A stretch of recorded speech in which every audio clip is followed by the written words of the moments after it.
আবু সাইদ খুদরি দ্বিতীয় ফু দিলেন, ব্যক্তি উঠে বসে গেল। হযরত আবু সাইদ খুদরি সূরাতুল ফাতিহা আবার একবার পাঠ করলেন, করে ব্যক্তির গায়ে ফুৎকার দিয়ে বলে, ও কওমের লিডার, গোত্রের লিডার, আপনি দাঁড়িয়ে যান। ও লিডার, ও নেতা, আপনি দাঁড়িয়ে যান। এই লিডার যিনি একটু পূর্বে অসুস্থ অবস্থায়, অচেতন অবস্থায় পড়েছিলেন, তিনি শুধু উঠে দাঁড়ালেন না, তিনি হাঁটা শুরু করে দিলেন। বালাগাল উলা বিকামালিহি কাশাফাদ দুজা বিজামালিহি হাসনাত জামিউ খিসালিহি সাল্লু আলাইহি ওয়া আলিহি। আয়ে কওমে মুসলমান, খবরদার খবরদার। आए कौम मुसलमान, खबरदार खबरदार। ये वक्त न गफलत का होशियार हो होशियार। तू मर्द मुसलमान हो, तू मर्द मुसलमान। एक हाथ में तलवार, एक हाथ में कुरान। बाजू तेरा तौहीद की कुव्वत से कवी है। इस्लाम तेरा देश तू मुस्तफा कवी है। सुब्हानक ला इल्म लना इल्ला मा अल्लमतना इन्नका अंतल अलीमुल हकीम। रब्बि इश्रह ली सदरी वयस्सिर ली अमरी वाहलुल उक़दतम मिन लिसानी यफ़क़हू क़ौली। পবিত্র কোরআনুল কারীমের সর্বপ্রথম একত্রে যে সূরাটি নাজিল হয়েছিল, এই সূরা থেকে আমরা আলোচনা করব। সূরাটির নাম কি এটা পরে বলছি। সর্বপ্রথম কোরআনুল কারীমের যে সূরাটি নাজিল হয়েছিল, আল্লাহ রাসূল সাল্লাল্লাহু আলাইহি ওয়াসাল্লাম আল্লাহর ধ্যানে মগ্ন ছিলেন। সেখানে আল্লাহ রাসূলকে বলা হলো ইকরা, আপনি পড়ুন। এটা সূরাতুল আলাক। এই সূরার কয়েকটি আয়াতে কারিমা সর্বপ্রথম নাজিল হল। এরপরে দ্বিতীয়ত কয়েকটি আয়াত নাজিল হলো, সেটা হচ্ছে সূরাতুল মুজাম্মিলের। এরপরে নাজিল হলো সূরাতুল মুদ্দাসসিরের কিছু আয়াত। এখনো পুরা সূরা একসঙ্গে নাজিল হয়নি। আল্লাহ তাআলা আল্লাহর হাবিবের উপরে সূরাতুল ফাতিহা একসঙ্গে একযোগে 7টি আয়াত নাজিল করে দিলেন। পড়েন সুবহানাল্লাহ। এই সূরাতুল ফাতিহা আমরা প্রতিদিন নামাজের মধ্যে পড়ি, কিন্তু এর মধ্যে কি পড়ি অনেকেই জানি, অনেকেই জানি না, আবার অনেকে জানলেও মানি না, ঠিক কিনা বলেন? আল্লাহ পাক রব্বুল আলামিনের হাবিব সাল্লাল্লাহু আলাইহি ওয়াসাল্লাম একদিন মসজিদের পাশ দিয়ে যাচ্ছেন। মুসনাদে আহমদের বর্ণনা, আবু সাইদ খুদরি রাদিয়াল্লাহু তাআলা আনহু, সাহাবীর নাম হযরত আবু সাইদ খুদরি রাদিয়াল্লাহু তাআলা আনহু। তো এই আবু সাইদ খুদরি রাদিয়াল্লাহু তাআলা নামাজ আদায় করছেন। আল্লাহর পয়গম্বর তাকে ডাক দিলেন। আবু সাইদ খুদরি নামাজ পড়ছিলেন, তিনি ডাকে সাড়া দিলেন না। পরবর্তীতে আবার ডাক দিলেন, তিনি নামাজ শেষ করে রাসূলুল্লাহ সাল্লাল্লাহু আলাইহি ওয়াসাল্লামের ডাকে সাড়া দিলেন। আল্লাহর পয়গম্বর সাল্লাল্লাহু আলাইহি ওয়াসাল্লাম প্রশ্ন করলেন, তুমি কি কাজ করছিলা যে আমার ডাকে সাড়া দিলা না? তখন বলে, ইয়া নবী আল্লাহ, আমি নামাজে লিপ্ত ছিলাম, মগ্ন ছিলাম।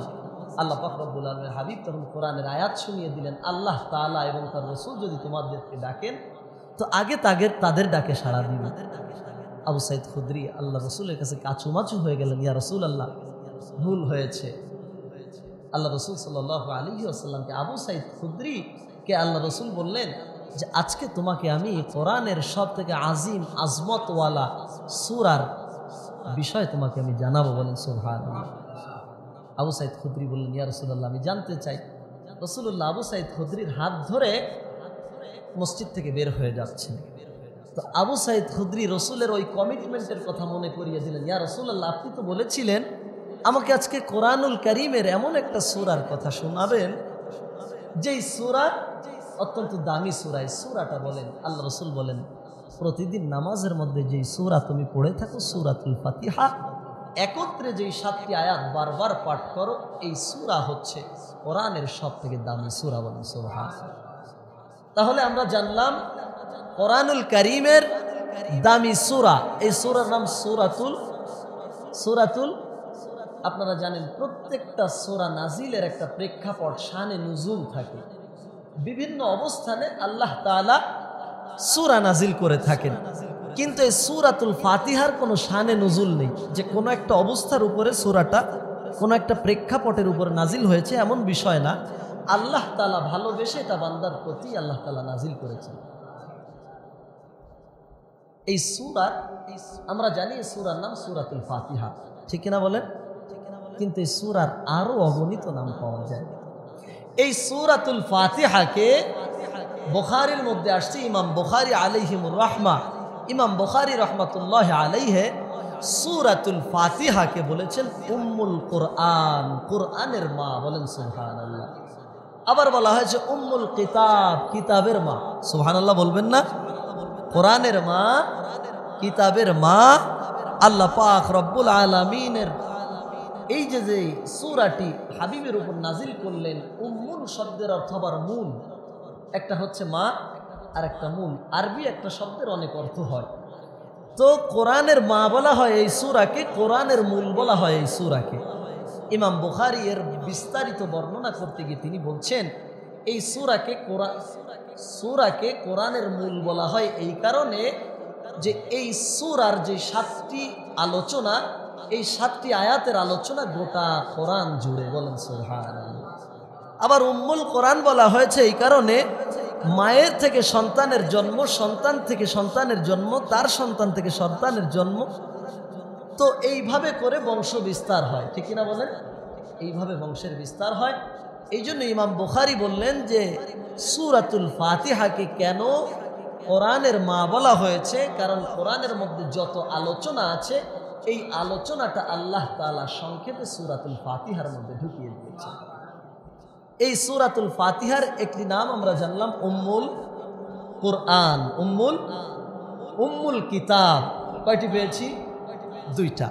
এই সূরাতুল ফাতিহার আর একটা নাম সূরাতুল হামদ। সূরাতুল হামদ শব্দের অর্থ প্রশংসা, এটা প্রশংসা সূরা।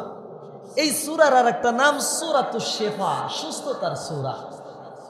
এই সূরার আর একটা নাম সূরাতুদ দুআ, সূরাতুদ দোয়া। আমরা নামাজের মধ্যে যে সূরাটা পড়ি এই সূরার মধ্যে আমরা দোয়া করে থাকি। বলেন সুবহানাল্লাহ। এই সূরার আরেকটা নাম সূরাতুর রুকিয়া, সূরাতুর রুকিয়া, ঝাড়ফুঁকের সূরা। কিসের সূরা? রুকিয়া শব্দের অর্থ ঝাড়ফুঁক করা, ঝাড়ফুঁকের সূরা।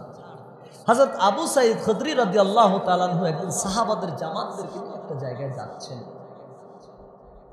তো যেতে গিয়ে দেখেন একটা কওম, একটা সম্প্রদায় একটা জায়গায় জড়ো হয়ে জটলা পাকিয়ে বসে আছে। আমাদের যদি কোথাও একটা অ্যাক্সিডেন্ট হয় জড়ো হয়ে যায় না মানুষ? হযরত আবু সাঈদ খুদরি রাদিয়াল্লাহু তাআলা আনহু ওই কাফেলার কাছে গেলেন, গিয়ে বলছে তোমরা কেন এত চিন্তার মধ্যে পড়ে আছো, কেন এত পেরেশান হয়েছো? তিনি ভিড় ঠেলে মধ্যখানে গিয়ে দেখেন ওই সম্প্রদায়ের যিনি লিডার আছেন ওই লিডারকে সাপে দংশন করেছে। সাপে দংশন করার কারণে তার শরীরটা সবুজ বর্ণের হয়ে গিয়েছে। সবাই বলছে আমাদের লিডারকে আর বাঁচানো সম্ভব নয়, আমাদের লিডার আর বাঁচবে না। তো এক একজন যে যা জানে সে সেটা পড়ে ফু দিচ্ছে। যখন দেখবেন কোথাও জাহাজ ডুবে যাচ্ছে সমুদ্রের মাঝখানে, তখন যে যা পারে সে ওই দোয়াটাই পড়ে চায় যে আল্লাহ যেন আমাদেরকে রক্ষা করে, ঠিক না বলে? তো তাদের সম্প্রদায় যখন আপনার সন্তানের রাতের বেলায় ঘাড়ে জিন উঠবে, এরকম উঠে যায় না অনেক সময়? তো উঠলে অনেকে যে যেই সূরা পারে, যেটা পারে ওটা পড়ে ফু দেয়, ঠিক কিনা? তো আবু সাঈদ খুদরি বলেন তোমাদের এই ফুতে কোনো কাজ হবে না, তোমাদের এই ফুর কারণে এই ব্যক্তি সুস্থ হবে না, তোমরা যেই ফু দিচ্ছ এটার কারণে বরঞ্চ সে আরো খারাপ অবস্থার দিকে যাচ্ছে। আবু সাঈদ খুদরিকে বললেন তাহলে আমরা কি করব? বলে আমি এমন কালাম জানি যেই কালাম পড়ে আমি ফু দিলে আমি আমার প্রতিপালকের উপরে আস্থা রেখে বিশ্বাস রেখে অবিচল বিশ্বাস রেখে আমি বলতে পারি এই ব্যক্তি স্বল্প সময়ের মধ্যে রব চাইলে সুস্থ হয়ে যাবে। ইতিপূর্বে আবু সাইদ খুদরি রাদিয়াল্লাহু তাআলা আনহু কোনোদিন রুকিয়া করেননি, ঝাড়ফুঁক দেননি, এদিনই প্রথম। সবাইকে আবু সাইদ খুদরি বললেন তোমরা সরে যাও, সরে গেলেন। হযরত আবু সাইদ খুদরি সূরাতুল ফাতিহা 7টি আয়াত পড়ে অচেতন ব্যক্তিকে ফু দেওয়ার সঙ্গে সঙ্গে আল্লাহ তাআলার কুদরতে অচেতন ব্যক্তির চোখটা খুলে গেল। এর আগে আবু সাইদ খুদরি বলেছে, শোনো, আমি এই ব্যক্তিকে সুস্থ করতে পারি, কিন্তু আমাকে বিনিময় দিতে হবে, আমাকে বিনিময় দিতে হবে। তারা বললেন যা চাও তাই দিব, আমাদের নেতাকে সুস্থ করার। আবু সাইদ খুদরি আবার সূরাতুল ফাতিহা পাঠ করলেন, আবার ফু দিল। অসুস্থ ব্যক্তি, একটু আগে যিনি অচেতন হয়ে অজ্ঞান হয়ে চোখ দুটি বন্ধ করে মৃত মানুষের মতো পড়েছিলেন, প্রথম ফুৎকারে চোখটা খুলে ফেললেন, দ্বিতীয় ফুৎকারে বসে পড়লেন। সুবহানাল্লাহ। আগামী বছর, আগামী জুমা কবে বলেন না সুবহানাল্লাহ। আবু সাইদ খুদরি দ্বিতীয় ফু দিলেন, ব্যক্তি উঠে বসে গেল। হযরত আবু সাইদ খুদরি সূরাতুল ফাতিহা আবার একবার পাঠ করলেন, করে ব্যক্তির গায়ে ফুৎকার দিয়ে বলে, ও কওমের লিডার, গোত্রের লিডার, আপনি দাঁড়িয়ে যান। ও লিডার, ও নেতা, আপনি দাঁড়িয়ে যান। এই লিডার যিনি একটু পূর্বে অসুস্থ অবস্থায় অচেতন অবস্থায় পড়েছিলেন, তিনি শুধু উঠে দাঁড়ালেন না, তিনি হাঁটা শুরু করে দিলেন। কিসের বরকত? আল্লাহর বরকত। কিসের বরকত? সূরা ফাতিহা। কিসের? সূরা ফাতিহা। তাহলে এখান থেকে আমরা জানতে পারলাম যে সূরা ফাতিহা পড়ে যদি পানিতে ফুঁক দেওয়া হয়, সূরা ফাতিহা পড়ে যদি কোনো অসুস্থ ব্যক্তিকে ফু দেওয়া হয়, আল্লাহর উপরে বিশ্বাস রেখে তাকে সুস্থ করে দেওয়ার জিম্মাদার কে? আমি এমনও ঘটনা শুনেছি, একজন ব্যক্তির ক্যান্সার হয়েছে, হওয়ার পরে তাকে বলছে আর বাঁচা সম্ভব নয়, আর বাঁচবেন না। ডাক্তারে বলেছেন আপনার 21 দিন সময় আছে, যা পারেন আপনি খেয়ে নেন। আল্লাহর বান্দা বাড়িতে এসে খুব পরেশান হচ্ছেন। তার বাড়ির যারা আছে সবাই দিনদার, বলছে আব্বা চিন্তা করবেন না, 21 দিন তো ডাক্তার সময় দিয়েছেন, যা খুশি খেতে বলেছেন, আপনি এক কাজ করেন, এক চিল্লায় বের হয়ে যান 40 দিনের জন্য। আপনি যদি মরেন তো আল্লাহর রাস্তায়, আল্লাহর ঘরের মধ্যে আপনার মৃত্যুটা হয়ে যায়। ব্যক্তি চলে গেলেন, কাকরাইলে গিয়ে মনটা খারাপ, তাকে চিল্লার জন্য পাঠিয়ে দিলেন। তিনি জানছেন যে আমি যে আজকে হেঁটে কাকরাইল মসজিদে ঢুকছি, আমি জামাতেও হয়তো বা হেঁটে যাব, কিন্তু আমি যখন বাড়িতে ফিরব অ্যাম্বুলেন্সে খাটিয়ায় করে আমার লাশটা ফেরাতে হবে। তিনি চিল্লায় চলে গেলেন। চিল্লার যিনি আমির সাহেব আছেন, আমির সাহেব জিম্মাদার, বলতেছেন আপনার মনটা খারাপ কেন মুরব্বী? বলে দেখেন আমির সাহেব, কাউকে বলিনি, আল্লাহ তাআলা আমার হায়াত আর হয়তো বা নাই, অনেক ডাক্তার দেখিয়েছি, ইন্ডিয়া থেকে ফেরত দিয়েছে, বলেছে আপনার ব্লাড ক্যান্সার, আপনি আর বাঁচবেন না। আমির সাহেব বলেন মন খারাপ করবেন না, সব কিছুর মালিক আল্লাহ। আল্লাহ তাআলা যদি চান আপনাকে সুস্থ করতে পারেন, আল্লাহ তাআলা যদি চান আপনাকে নিয়ে যেতে পারেন, আপনি কাজ করবেন, প্রত্যেক ওয়াক্ত নামাজের পর 41 বার সূরাতুল ফাতিহা পড়বেন, পানিতে ফুঁক দিবেন, এই পানিটা আপনি খাবেন। তো তিনি এই সূরাতুল ফাতিহার আমল শুরু করে দিলেন। সুবহানাল্লাহ বলবেন না? আল্লাহু আকবার। সূরা ফাতিহার আমল শুরু করে দিলেন, পানিতে ফুঁক দেওয়া শুরু করলেন, পানি খাওয়া শুরু করে দিলেন। একদিন যায়, 2 দিন যায়, 21 দিন চলে গেল। আল্লাহর বান্দা 40টা দিন একটা চিল্লা শেষ করে ফেললেন। সুবহানাল্লাহ। চিল্লা শেষ করে এসে ডাক্তার সাহেবের কাছে আবার দেখা করলেন। ডাক্তার সাহেব, আপনি তো 21 দিন বলেছিলেন, আপনি একটু পরীক্ষা করে দেখেন আমার কি অবস্থা, আমি যদি শরীরের কন্ডিশন খারাপ হয় আমি আরেক চিল্লায় যাব।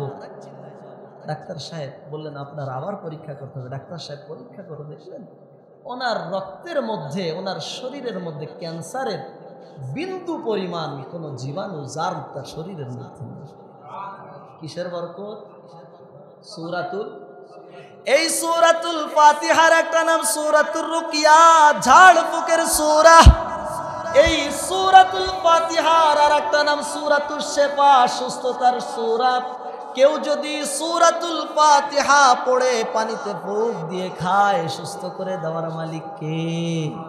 এবার আসেন আমরা আমাদের আলোচ্য বিষয়ের দিকে চলে যাই। আল্লাহ তাআলা সূরাতুল ফাতিহার যেই 7টি আয়াত দিলেন, এই আয়াতের মধ্যে আল্লাহ তিনটা ভাগ করলেন। কয়টা ভাগ?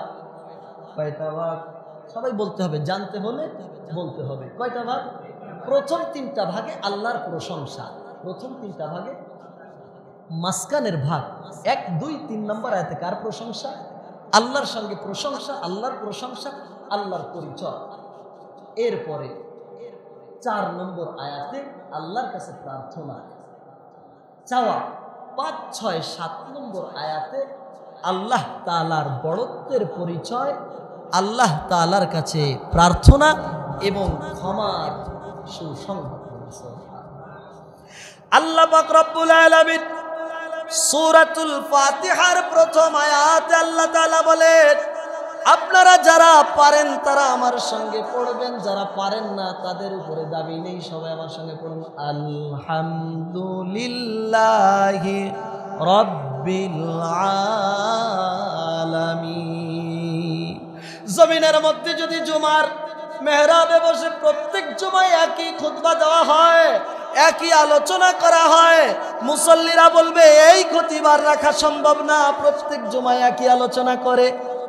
ঠিক বললাম নাকি বে ঠিক? যদি ইমাম সাহেব প্রত্যেক ওয়াক্তে একই সূরা পড়ে, এই ইমামের পিছনে নামাজ পড়া সম্ভব না। কারণ কি? দুটো সূরা বাদে কোনো সূরা জানে না, ঠিক কিনা? যদি বাড়ির মধ্যে প্রতিদিন গোশত রান্না করে, তো গোশত ভালো খাবার, কিন্তু প্রত্যেক দিন খেতে ভালো লাগে।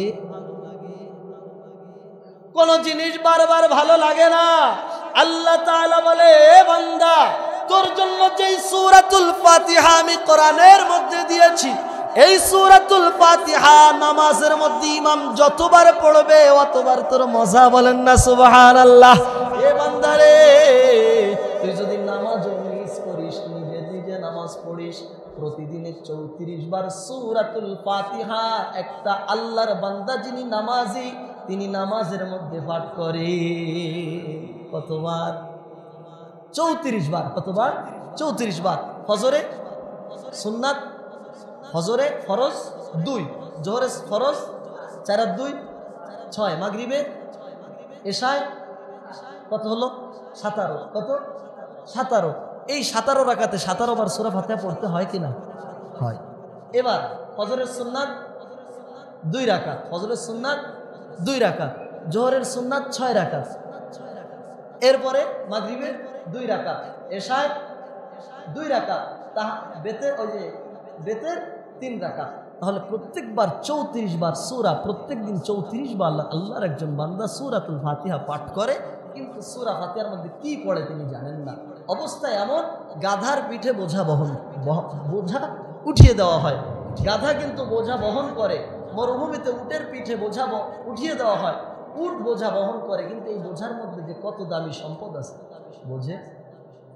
আল্লাহ তাআলা বলে, আলহামদু, সকল প্রশংসা, লিল্লাহ, একমাত্র শুধুমাত্র কেবলমাত্র রব্বিল আলামিন, রব্বুল আলামিনের জন্য কথাকার। আল্লাহ বলেন আলহামদু, সকল প্রশংসা, লিল্লাহ, একমাত্র শুধুমাত্র কেবলমাত্র রব্বিল আলামিন, কার জন্য? এখন আসেন, রব্বিল আলামিন, এই রব্বুল আলামিন কে? আল্লাহ তাআলা বলেন রব্বুল আলামিন, উনি রব্বুল আলামিন, তিনি আপনি চোখে যেটা দেখেন, চোখে যেটা দেখেন না, আপনি যেটা কল্পনা করেন, যেটা আপনি কল্পনাও করতে পারেন না। বোঝেননি? একটা মানুষ যতদূর কল্পনা আনতে পারেন, কল্পনায় আনতে যতদূর পারেন না, যতটুকু দেখেন, যতটুকু দেখেন না, সব কিছুর রব যিনি, তিনি হচ্ছেন রব্বুল আলামিন। বলেন সুবহানাল্লাহ। আল্লাহ তাআলা বলে আলহামদুলিল্লাহি রাব্বিল আলামিন। ও বান্দারা, সকল প্রশংসা করবা কার? সকল প্রশংসা করবা আল্লাহর।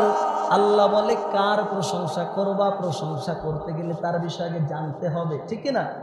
একজন বলল রব্বুল আলামিনের প্রশংসা কর, আপনি করা শুরু করে দিবে। অনেকে বলবে না, রব্বুল আলামিনকে তাকে তো দেখি নাই, তাকে চিনি না, প্রশংসা করা যাবে না। আল্লাহ তাআলা পরিচয় আরো বিস্তারিত দিতে গিয়ে বলেন আর রহমানির রহিম, আর রহমানির রহিম, যিনি রহমান, যিনি আর রহমান, যিনি পরম করুণাময়, যিনি অসীম দয়ালু, আর রহিম যিনি সর্বাপেক্ষা সবার উপরের দয়ালু। যদি সবার উপরের দয়ালু আল্লাহ তাআলা না হতো, সমাজের মধ্যে কোনো একটা পার্টি নির্বাচনের পরে জিতে যাওয়ার পর ওই ব্যক্তির পার্টি যারা করেনি পিসিবির কার্ডগুলি তাদেরকে দেয় না। কথা বলে না, এটা কি তার নিজের সম্পদ?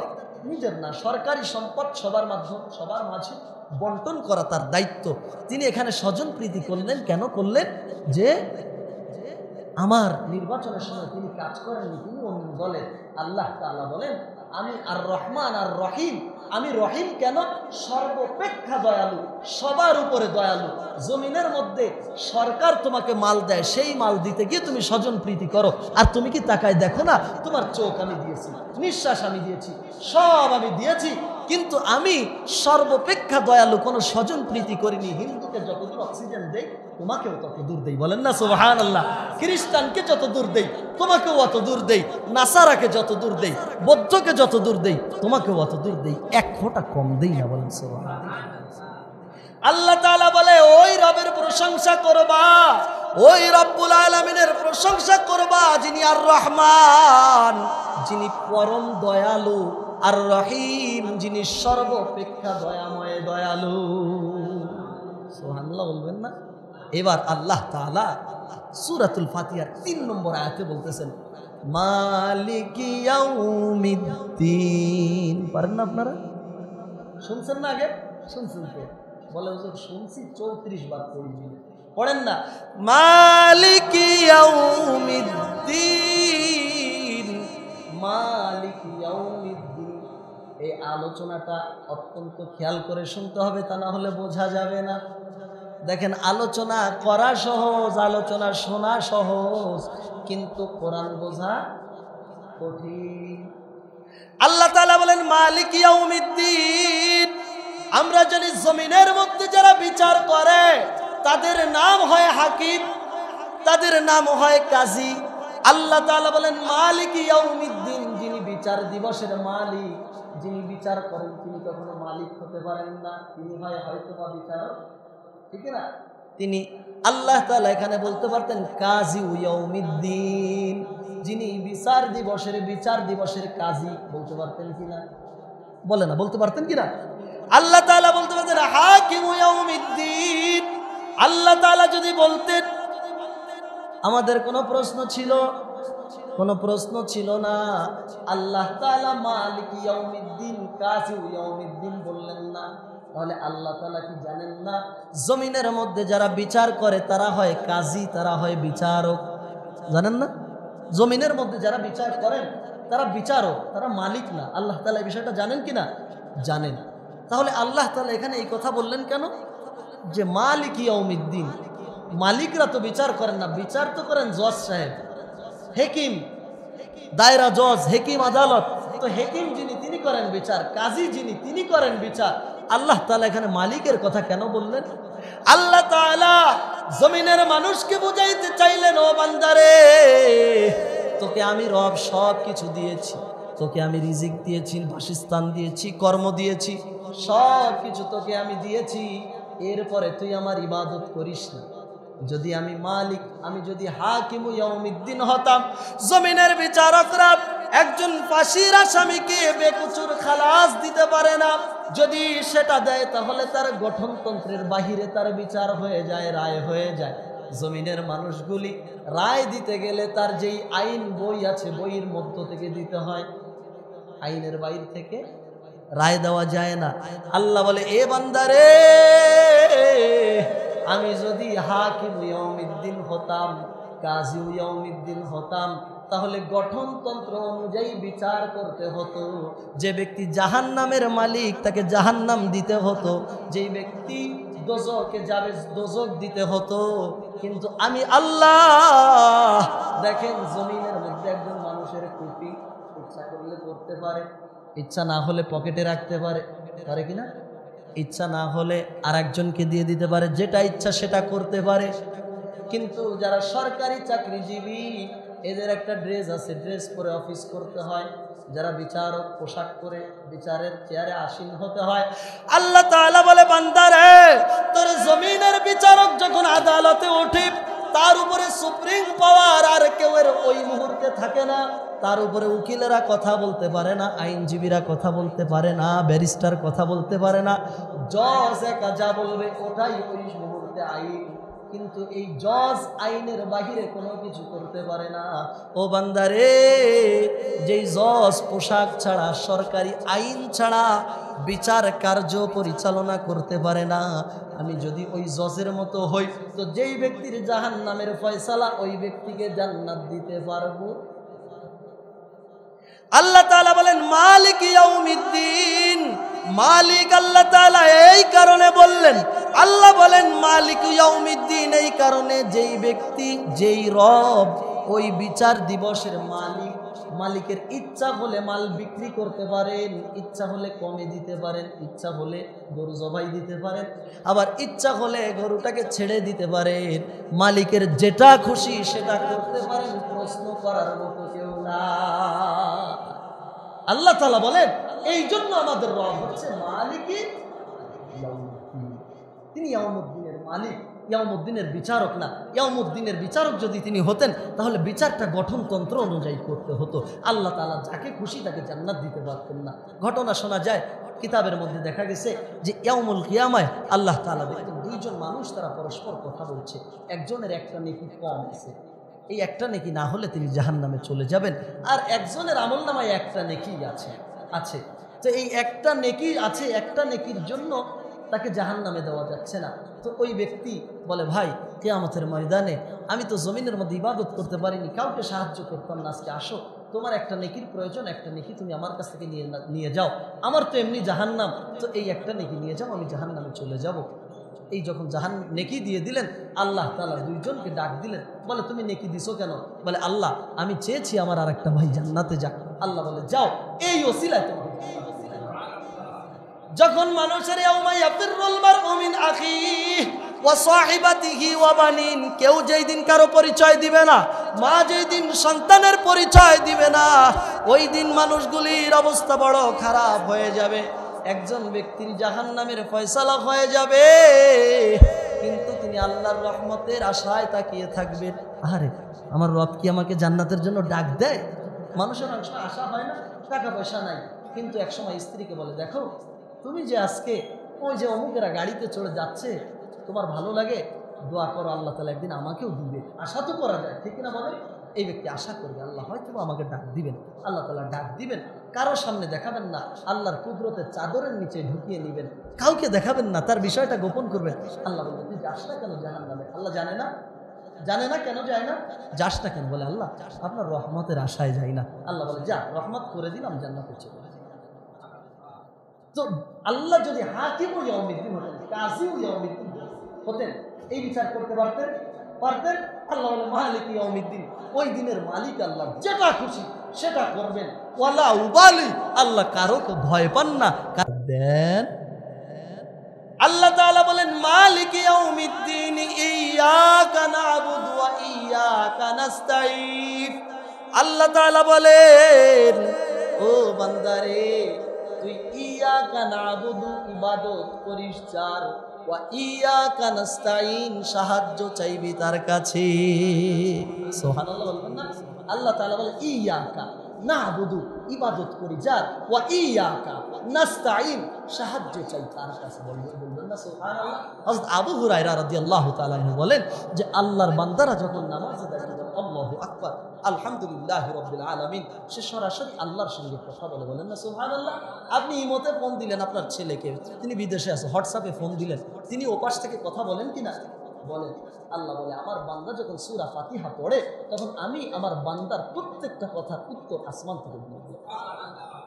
বান্দা বলে আলহামদুলিল্লাহি রাব্বিল আলামিন, আল্লাহ বলে হামিদানি আবদি, আমার বান্দা আমার প্রশংসা করছে। বলেন না সুবহানাল্লাহ? এইভাবে প্রত্যেকটা আয়াতে আল্লাহ তাআলা বান্দার সাথে কথা বলেন। আল্লাহ তাআলা আবু হুরায়রা বলেন বান্দাগুলি যখন বলে ইয়্যাকা না'বুদু ওয়া ইয়্যাকা নাস্তাঈন, আল্লাহ তাআলা বলে আমার বান্দা আমার ইবাদত করে, আমার কাছে চাচ্ছে, এ বান্দা চা যা প্রয়োজন আমি দিব। তোর যা প্রয়োজন আমার কাছে যা, আমি তোকে দিয়ে দিব। আল্লাহ পাক বলেন মালিক ইয়াউমিদ্দিন, তিনি বিচার দিবসের মালিক। আল্লাহ তাআলা বলেন ইয়াকা না'বুদু ওয়া ইয়াকা নাস্তাইন, চাইতে হবে তার কাছে, ইবাদত করি যার। জমিনের কোন মানুষের কাছে চাওয়া যাবে, কার কাছে চাইতে হবে? আল্লাহ তাআলা এর পরের আয়াতে বলতেছেন বান্দারে তুই কি চাবি? যদি আমি তোকে বলি চা, তাহলে তুই অনেক অশ্লীল জিনিস। আল্লাহ কালকে অমুক মাঠে নিয়োগ আছে, 2টা ক্যান্ডিডেট ঠিক করছি, 15-30 লাখ, আপনি একটু ব্যবস্থা করে দিয়ে 2 রাকাত নফল পড়ছি, আপনার কাছে দোয়া করছি আল্লাহ এই 30 লাখ যেন আমার থাকে, এই ক্যান্ডিডেট জন্য 2টা ঢুকতে হবে। আল্লাহ বলে না রে বান্দা, এটা তুই চাবি না। আমি যদি তোকে বলতাম ইয়াকা না'বুদু, ইবাদত করো যার, ওয়া ইয়াকা নাস্তাইন, তার কাছে সাহায্য চাও, যেটা তোমার প্রয়োজন সেটাও চাইতা, হালাল চাইতে, হারাম চাইতা। কিন্তু আল্লাহ বলে হারাম চাওয়া যাবে না, হারামের কাছেও যাওয়া যাবে না। আল্লাহ বলেন কি চাবি সেটা শোন, ইহদিনাস সিরাতাল মুস্তাকিম, আমার কাছে সিরাতে মুস্তাকিমের সোজা রাস্তা তুমি চাবে। কোন রাস্তা চাইতে হবে? ইহদিনাস সিরাতাল মুস্তাকিম, সিরাতে মুস্তাকিমের সোজা রাস্তা। এটা কোন রাস্তা? আল্লাহ তাআলা ইবাদতের রাস্তা। আল্লাহ তাআলার সঙ্গে বান্দার সঙ্গে সম্পর্ক হওয়ার সবথেকে উত্তম পন্থা নামাজ। কিনা বলেন? নামাজের মাধ্যমে আল্লাহকে পাওয়া যায়, কোরআন তেলাওয়াতের মধ্যে আল্লাহকে পাওয়া যায়। কিন্তু সর্বপ্রথম আমাদের উপরে কোরআন তেলাওয়াত যদি না করেন, এটা আপনার উপরে ফরজ না, ঠিক কিনা? কিন্তু নামাজ আপনার উপরে ফরজ। তাহলে নামাজ পড়তে হবে, আল্লাহর কাছে চাইতে হবে। আল্লাহ তাআলা বলছেন ইবাদত করো যার, সাহায্য চাবা তার কাছে। আল্লাহ তাআলা বলতেছেন কি সাহায্য চাবা? ইহদিনাস সিরাতাল মুস্তাকিম, সিরাতে মুস্তাকিমের রাস্তা চাবা। বলেন না সুবহানাল্লাহ। আল্লাহ তাআলা বলেন সিরাতাল্লাযীনা আন'আমতা আলাইহিম গায়রিল মাগদুবি আলাইহিম ওয়ালাদ-দাল্লিন। কবি কি সুন্দর বলেছেন, সরল সঠিক পন্থা মোদের দাও গো বলি, চালাও সে পথে যে পথে তোমার প্রিয়জন গেছে চলি। বলেন সুবহানাল্লাহ। আল্লাহর কাছে চাইতে হবে, ও রব ওই পথে আমাকে পরিচালিত করুন যেই পথে আপনার প্রিয়জনেরা গেছে, সোহাদারা গেছে, শহীদরা, যে পথে আম্বিয়ারা, যেই পথে আপনার প্রিয় মানুষেরা, ওই পথে আমাকে চালান। সিরাতাল্লাযীনা আন'আমতা আলাইহিম গায়রিল মাগদুবি আলাইহিম ওয়ালাদ-দাল্লিন, ওই পথে আমাদেরকে পরিচালনা করবেন না যেই পথে আপনার অভিশাপ, যে পথে ভ্রান্তি চিরপরিতাপ, মোদেরকে কখনো করো না সে পথগামী। আল্লাহর কাছে চাইবেন, ও রব যাদেরকে ভালোবেসেছেন তাদের রাস্তায় আমাকে চালান। প্রথমে বলবেন সিরাতে মুস্তাকিমের রাস্তায়, এরপরে বলবেন আল্লাহ যাদেরকে আপনি কবুল করেছেন, যারা আপনার প্রিয় মাহবুব, তাদের রাস্তায় চালান। তাদের রাস্তায় চালাবেন না যাদেরকে আপনি পছন্দ করেন না। আল্লাহর কাছে আমরা সূরাতুল ফাতিহার মধ্যে আমরা এইগুলি করে থাকি। তাহলে আমরা আজকে জানলাম পবিত্র কোরআনুল কারীমের একদম আলোচনা শেষ আলহামদুলিল্লাহ। পবিত্র কোরআনুল কারীমের একসঙ্গে সর্বপ্রথম একত্রে 7টি আয়াত নাজিল হয়েছিল, সেটা সূরাতুল ফাতিহা। সূরাতুল ফাতিহা, সূরাতুল ফাতিহা, এই ফাতিহার অনেকগুলো অর্থ আছে, অনেকগুলো নাম আছে সূরাতুল ফাতিহা। তাহলে সর্বপ্রথম একত্রে নাজিলকৃত সূরার নাম সূরা ফাতিহা। আমরা জানি যে সূরাতুল ফাতিহার আগে অনেক সূরা নাজিল হয়েছে, যেমন ইকরা বিসমি রাব্বিকাল্লাযী খালাক, সূরা আলাক নাজিল হয়েছে, সূরা মুজাম্মিল নাজিল হয়েছে, সূরা মুদ্দাসসির নাজিল হয়েছে। তাহলে আজকে খতিব সাহেব বলছেন যে সূরাতুল ফাতিহা, কিন্তু না, সূরাতুল ফাতিহা একত্রে নাজিল হয়েছে, আর ওই সূরাগুলি আয়াত টু আয়াত, কয়েকটি আয়াত করে নাজিল হয়েছে। তাহলে একসঙ্গে কোরআনুল কারীমের সর্বপ্রথম নাজিলকৃত সূরার নাম সূরাতুল ফাতিহা। এবার সূরাতুল ফাতিহায় সর্বপ্রথম আল্লাহ তাআলা বলছেন কার ইবাদত, কার প্রশংসা? আল্লাহর। আলহামদুলিল্লাহি রাব্বিল আলামিন, কার প্রশংসা? আল্লাহর প্রশংসা। আল্লাহ বলেন প্রশংসা করবা কেন? তিনি আর রহমান, তিনি আর রহিম, তিনি তোমাদের জন্য রহমান এবং তিনি রহিম। আল্লাহ তাআলা 3 নম্বরে বলছেন মালিক ইয়াউমিদ্দিন, যিনি বিচার দিবসের মালিক, বিচারক নন, তিনি মালিক। আল্লাহ তাআলা 4 নম্বরে বলছে ইয়াকা না'বুদু ওয়া ইয়াকা নাস্তাইন, ইবাদত করো যার, সাহায্য চাইবা তার কাছে। আল্লাহ তাআলা 5 নম্বরে বলতেছেন কি সাহায্য চাবা, ইহদিনাস সিরাতাল মুস্তাকিম। আল্লাহ তাআলা 6 নম্বরে বলছেন কোন, এরপরে কি চাবা, এরপরে চাবা সরল সঠিক পন্থা, যেই রাস্তায় আল্লাহ তাআলা তার প্রিয়দেরকে চালিয়েছেন ওই রাস্তার চাওয়া আল্লাহর কাছে চাওয়া। 7 নম্বরে আল্লাহ তাআলা বলছেন তাদের পথ থেকে বিরত থাকার জন্য আল্লাহর কাছে চাইবা, যাদেরকে আল্লাহ তাআলা কবুল করেন না। প্রিয় মুসল্লিন একরাম, আমরা নামাজের ফরজ, নামাজের ওয়াজিব আলহামদুলিল্লাহ আলোচনা করেছিলাম। এরপরে আমরা নামাজের ওয়াজিব, ফরজের পর, ফরজ ওয়াজিবের পর আমাদের জন্য যেটা আলোচনার ছিল সূরাতুল ফাতিহা। আমরা কি পড়ি আমাদেরকে জানতে হবে। আলহামদুলিল্লাহ আপনারা একটু জুমার দিন আগে আগে আসার চেষ্টা করবেন। আমরা চেষ্টা করব সূরাতুল ফাতিহা থেকে শুরু হয়েছে, আমরা এখন থেকে প্রতি জুমা ইনশাআল্লাহ ধারাবাহিকভাবে আলোচনা করার চেষ্টা করব। আল্লাহ তাআলা কোরআনুল হাকিমের মধ্যে কি বলেছেন আল্লাহ তাআলা আমাদের সকলকে আমল করার তৌফিক দান করুক। সকলে বলি আমিন।